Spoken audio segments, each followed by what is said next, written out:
Now let's turn to the US, where Republicans have given the green light to the Obama administration to borrow money beyond the current legal debt ceiling of $16.4 trillion for the next 4 months. This temporary backdown will enable horse trading on deficit reductions without the threat of government default hanging over the heads of the American people. Our Washington correspondent Daniel Rinches reports. The debt ceiling is the legal borrowing limit authorized by Congress to pay for spending. In 2011, Republicans used the threat of not raising it to force budget cuts Democrats found unpalatable. The standoff created a real sense of jeopardy and rattled business confidence. Earlier this month, President Obama made it clear he wasn't going to stand for a repeat. The financial well-being of the American people is not leverage to be used. The full faith and credit of the United States of America is not a bargaining chip.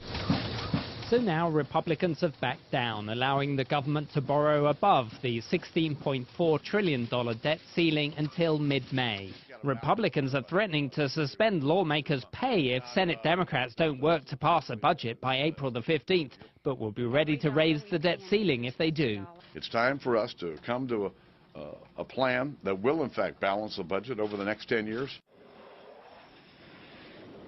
On March the 1st, there's a deadline for the sequester, meaning $1.2 trillion in across-the-board budget cuts if Congress can't agree on an alternative.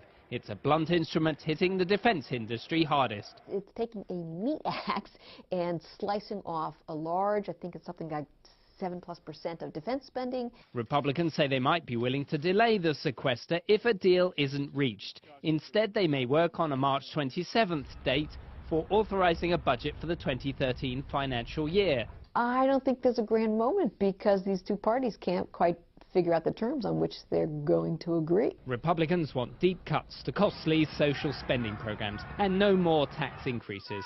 Most Democrats want almost the opposite. So in Washington, there will be continued uncertainty about whether the two sides can bridge the divide as they use short-term deadlines to try to achieve painful long-term decisions. Daniel Rinches, CCTV, Washington.